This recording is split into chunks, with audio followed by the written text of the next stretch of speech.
Well, we're here at Brazilian top team in Orange County. Alexander Volkanovski, welcome to Los Angeles. Thanks so much for your time on Fox Sports. No worries, mate. It's always good to see you. It's always good to be here in the States, obviously fighting this weekend, or this week coming. So, very excited. The first thing I noticed, Alex, when you walked in the door was how stoic you looked, how serious and focused you are for this fight. Would that be fair to say that you're more focused than other previous fight weeks? I don't know. Like, I guess you could say that. I just think I'm just dialed in. You know, fight camp went really well. You know, everything peaked at the perfect time, and yeah, I mean, really good nick, really ready. And yeah, can't wait to just put it all on the line this weekend. You know what I mean? I've been obviously the talk's been done. He's been doing a great job, and maybe that's what it is. Maybe it's the fact that I need to be the experienced dad, you could say, that's got to teach this bloke a lesson. You know what I mean? So maybe that's the role I'm playing. I don't know, but I'm definitely dialed in. Yeah, well, there are certainly many angles from which we can approach this weekend, but I think the biggest storyline heading into this fight against Ilia Topuria on Sunday is how you bounced back from that devastating loss to Islam Makhachev back in October. Obviously the first time you had been knocked out. As the dust has settled on that, Alex, how do you reflect on what took place last time? Oh man, like I've completely moved on. You know what I mean? It's that's one good thing about me. You know, as soon as I got a job in front of me or a goal, that's it. I'm locked in, and that was the case. So obviously I knew I was going to be fighting Ilia. So I was able to move on, but it was just about, all right, like, you know, with concussion protocols and whatnot, the right time.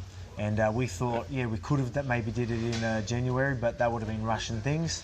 So we pushed it back to February, which was perfect. You know what I mean? So it was actually a good way to get over it as well. Obviously, I don't like losing, you know, so that did hurt. But at the same time, you know, obviously I try to challenge myself. I try to do something that was always going to be a tall ask. And you know, it just shows you how important preparation is. So it was easier for me to sort of move on and sort of lock in. All right, now preparation I need to take seriously because we don't want a result like last time. No. So you know, that's just how it is. So it was easy for me to move on. You didn't look like yourself in Abu Dhabi. I remember we were saying in the back, "Come on, Volk, let it go." Pull the trigger. It never came. Why do you think you were so gun shy against Islam? Oh man, that's exactly what it was. You know, everyone knows I like to throw a bit of volume and put a bit of confusion in front of my opponents. They don't have to land. Yeah. But I like them to fight my fight, and I just couldn't do that. Look, I don't take nothing away from Islam. Like, you know, maybe it was something he was doing too, but. Because I wanted to fight at a closer range. I knew my only chance of winning was to catch him. You know, I wasn't expecting to go out there and win a decision with the preparation and notice I had. So I thought I'd be very dangerous and be able to pull the trigger. So I fought at a closer range, and I just couldn't. You know what I mean? I was there. I was like, you know, trying to talk to myself. Go, you got to go, you got to go. Yeah. But that's why I've always been such a big believer in preparation. That's what's made me the champion. And that's what's made me the fighter I am, the athlete I am. I've always said, like, you know, I'm not some crazy athlete. It's just that work ethic and, you know, and preparation. My fight IQ, all the right stuff, all them little things that separates me from everyone. And I've always said that. But I told myself in that one that I don't need that, you know what I mean? Like, you know, so it was funny how that's my mentality and my mindset. I can switch it, you know. I'll tell myself, you know, that this is going to make you more dangerous and all that. And I believed it. I went into fight week. I probably would have talked to you before that fight, and I would have told you, it's like, hey, this is going to be the most dangerous I've ever been. And it turns out I didn't even pull the trigger. So that was I wouldn't say it was a lie because I believed that. Yeah. It just didn't happen. But all good. Move on. That's not going to be the case this time. Well, Alex, let's focus on this weekend then. And I feel like this fight against Ilia Topuria on Sunday is like when an immovable object faces an unstoppable force, right? On one side, you've got Ilia Topuria, undefeated, an 85% finish rate. And on the other side, you've got yourself, the long-time champion, also undefeated at featherweight, one of the classiest champions we've ever seen. Just regarding the magnitude of this fight, this could be one of the most epic showdowns the featherweight division's ever seen. Does that excite you? Yeah, of course it does. You know, the hype is real with this one. You know, everyone wants to see how the bounce back's going to be for me, and then this young, hungry prospect who's undefeated, which is perfect. You know, look, the way I look at it is, I've proved myself, you know, against the best in the world many times. He hasn't had the chance to do that yet. He gets to see and test himself now. So we'll see if he is an immovable object or you know, unstoppable. We'll see that. You know what I mean? Because now he's going to be really put to the test. So that's the difference. I've proved myself. He hasn't yet, but that's what's exciting. Is this the kid to do it? You know, is he as good as he says, or what his record's showing? That's the question. Or is Alex? Is he done? You know what I mean? So that makes this whole story a lot bigger, and it's going to make my victory even better. So I don't mind the doubt. As I always say, I thrive when I'm. Obviously, I'm not the underdog, but I mean, when people are doubting me, I love that. It makes me. I don't know. I'm driven by that. But it adds to the story, especially for the point of my career right now. After that loss, this is perfect. Me coming back to my division, go out there taking out undefeated prospect is just unreal. And I think the hype is there. A lot of people are going to be tuning in, and can't wait to show them and remind them. Well, he is the pride of Spain, El Matador. Would you describe Ilia Topuria as the most dangerous title defence yet? We'll see. It's, I want to sit there and say that to you, that, to hype the fight up, you know what I mean? Look, I think he's dangerous. I think he's powerful. I think there might be some things that I could really talk up. But, I mean, at the same time, look at the people I've faced. Like, to say that he is the toughest, that's disrespectful to some of the best fighters in the world. Yeah. So he hasn't proved that to me yet. But we'll see. We'll see. He's a powerful puncher, but we'll see. We'll see how good he is. Like I said, I'm experienced. I've got the fight IQ. I'm in great nick. I'm expecting to go out there and really show him, what it's all about, what it's like at this top echelon. And let's see if he can live up to his hype, and let's see if he can handle it. Well, he is dangerous everywhere. You just mentioned his knockout power. We've seen that recently in the UFC, but his first 7 victories all came by way of submission, so he's absolutely deadly everywhere. And it's not often you see such a lethal combination. So with that in mind, how do you approach this guy strategically? Man, I'm just going to fight my fight. Obviously, as I always prepare, with every opponent, I believe the only way anyone beats me, especially in my division, is catching me, is landing a lucky punch, or like landing a punch. I don't like saying lucky punch, but landing something, catching me. I think that is a puncher's chance, right? I think that's the only way anyone can ever beat me in this division. And I've always thought that going into all my previous fights. A lot of people obviously talking about submissions that he's done and knockouts and all that. It's like, I don't care about any of them. So have a lot of my previous opponents, and then they step in front of me and they can't do anything. You know what I mean? And that's what I plan on doing to him. I'm going to show him, I don't care about the 14 fights you've had. That does not matter when you're stepping up against someone like me. So again, he's going to be put to the test. I've been tested plenty of times, and I've proven myself. He gets a chance to prove himself this weekend, but unfortunately for him, he's just a part of my story. Maybe his story starts after this. Like I said, he needs a bit of humbling, that I believe. I'm not. He's probably not that bad of a kid, but I think it is gone to his head. You see him with. I think he thinks he's a superstar already. He thinks he literally thinks he's the money fight already. Like some of the things he's saying, he needs a rude awakening. He really does need some humbling, and I think that's going to make him a better fighter.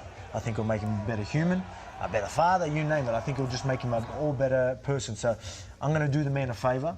I'm going to teach him a lesson, and then maybe his story starts after that. Because right now he's just a part of my story. Well, okay, you mentioned that he needs a humbling. He's 14-0, but on his Instagram bio, he's actually got 15-0 UFC champion. And he's actually got a movie coming out shortly after the fight saying, that's titled Road to the Belt. He hasn't even won it yet. Have you ever seen confidence like this before? That's what I'm saying. Like, he's already putting it there. It's like going, so I don't care the fact that he did that, but that just shows me where he's at. Like, he literally doesn't, he's happy getting things given to him. I've earned everything. I've earned my championship on my bio. I've earned all that stuff. And this documentary, it's like, who cares? This is just one chapter. Now they're going to need a couple of extra ones just so they can, they're going to need a 1-2 because he ain't getting it this time. So the road to the title, isn't going to be accomplished yet. So he's going to need another documentary after that one, which, again, this could be a big part of his story, where I go out there, teach him a lesson. That's his adversity. He wakes up to himself, realises he ain't a superstar, and he's going to, start getting into the gym and doing what counts first. And then earn his stripes. And then that's a second episode to their documentary. Look, I'm giving him some, bit of promotion here. Then he's going to have a sequel. Is that what you're doing? Like the one of the sequel? Yeah. So he's going to have one after that because he ain't getting the title this time, I guarantee you. And like I said, something that I'm a good guy, man. I'm always looking out for everyone, even my opponents. So I'm going to do this so he can maybe one day be champion later. Because he ain't going to be a great champion with that mentality he has and the way he carries himself. I don't really like it. You know, Wow. I don't think that is someone that a great champion. Again, you've got to earn your stripes. You know what I mean? He thinks he's like I said, he thinks he's an absolute superstar already. I was like, mate, like, you bought your followers, settle down. Like, you know what I mean? Like, you know, What it's do you like mean by that? oh, nothing anyway. But I mean, like, it's just earn everything. I've earned everything. I've earned my title. I've earned my everything. I've earned my followers. You name it. I've earned it all. And yeah, I just don't see him doing the same. So he needs a good lesson, and he'll thank me for this later.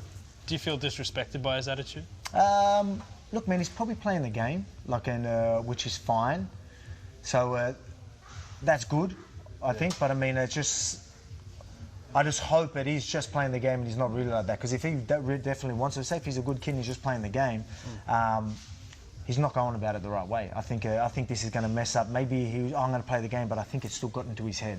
I think, you know, I don't even know how much he's in the gym. You know, it looks like he just does his own little sessions here and there and has a bunch of yes men around him.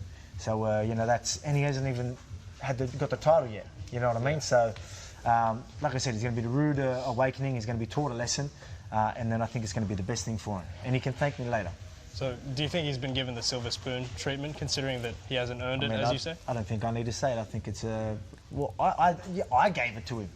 Right. You know what I mean? I literally walked out of that cage last year in July, and the UFC wasn't going to get him in the cage, but I wanted the face-off because I thought that's the fight I want next. I went up to him, jumped the fence, and you do the face-off.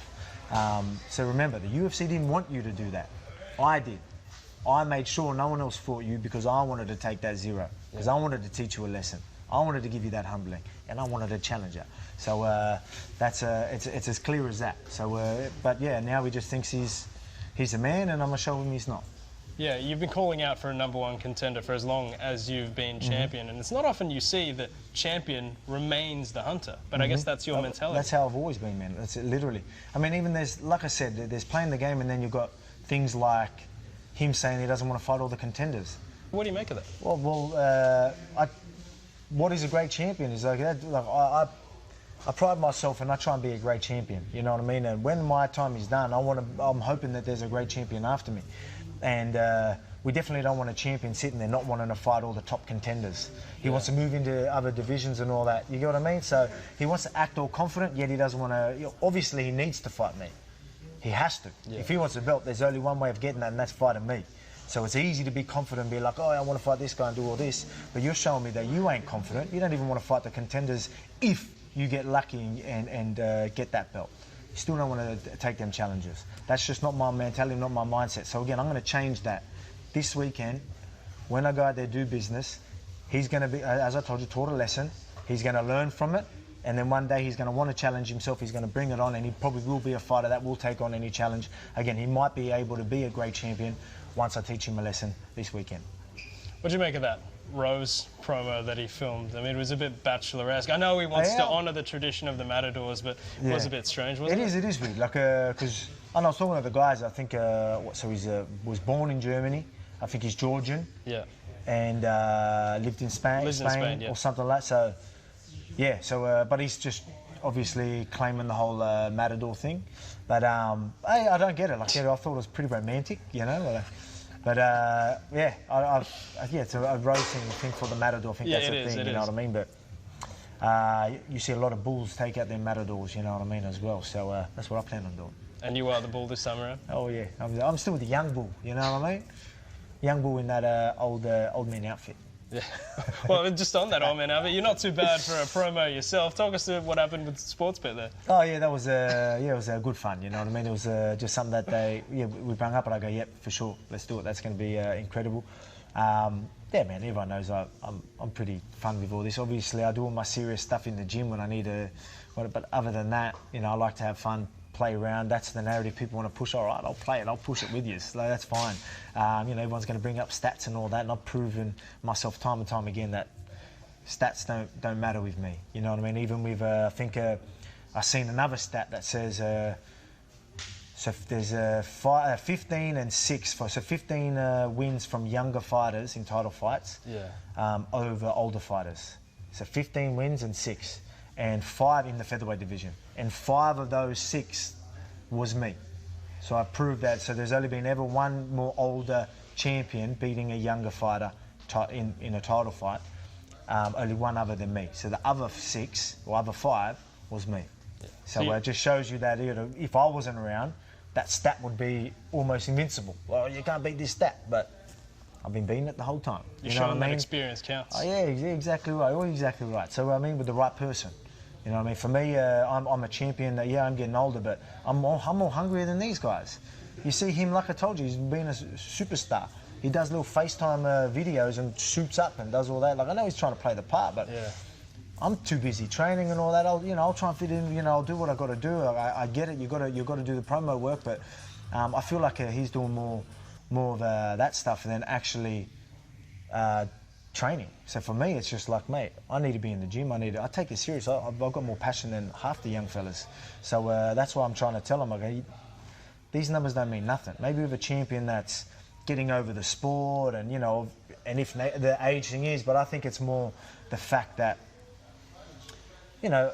the fame and all those things sort of get to him, but it doesn't for me. Yeah. I'm back home and I'm dad and I'm the fighter. I'm the guy in the gym, chatting everyone's ear off.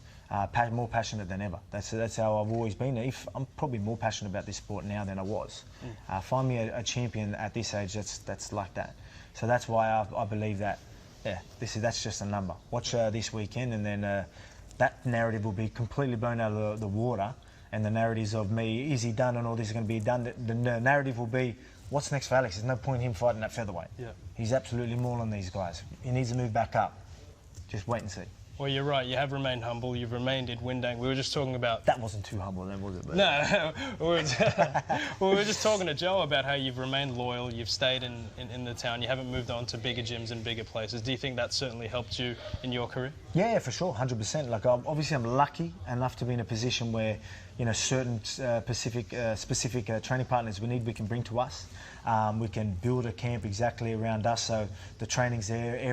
Every single drilling position I do in camp is specific for my fight. Yeah. So my focus is completely there with the same look of my opponent, and obviously you don't have to do all the, it's going to be harder in the bigger gyms when you need to do, you need to do team classes and all that, because you can't just have them focusing on one. I'm lucky enough where we can change times and make sure that I'm getting the specific training, I'm getting the training partners. I'm lucky enough to have great training partners all year round, and then I can bring whoever we need as well. So in a very lucky position, so very proud of that and very happy, and in great condition for this one. Yeah. Well, just lastly, Volk, I remember before that third Max Holloway fight, I remember you and I would talk a lot about vindication, right? Because your title reign up until that point had been disregarded, disrespected. It only took that masterclass at UFC 276 to finally make people realise, okay, Alexander Volkanovski deserves to be champion right now. He deserves to be here. And since then, you've had the MMA world at your feet.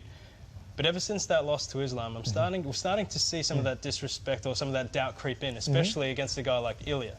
How do you respond to that? Oh, mate, that's fine. Like, that's what makes this sport exciting. People quickly forget, but they are quickly reminded, and it's a roller coaster. Even for as a fighter in their career, it's a roller coaster, and then the emotions for the fans and all that, it's the same.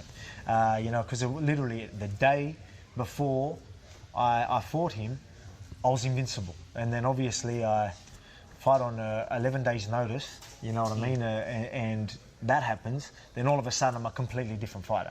So it just shows you how quickly people forget, and again, I'm okay with that because that's just hyped up this fight even more, and it's just going to add to my story and a better, it's going to be a lot better ending as well. So I think I always look at everything that's happened from early in my career, that it all happens for a reason. I'm a big believer in that, and this is just a part of it. That little hiccup, maybe it was for me to just kick things back into gear and then get me to go and do what I plan on doing this weekend, and then moving on from there. I'm telling you, even that lightweight division, I'm not done with that yet either. So right now, obviously, I'm a realist. I'm going to be realistic. I'm not expecting any rematches straight away, but I'm going to go do business this weekend, and then you'll see me in the lightweight division in the near future, and then everyone will be obviously back on the narrative where they can see me double champ. It would make a great documentary. Oh, it would, yes, exactly right. Alex Volkanovski, thanks for your time. Enjoy the week. Thank you. Appreciate it.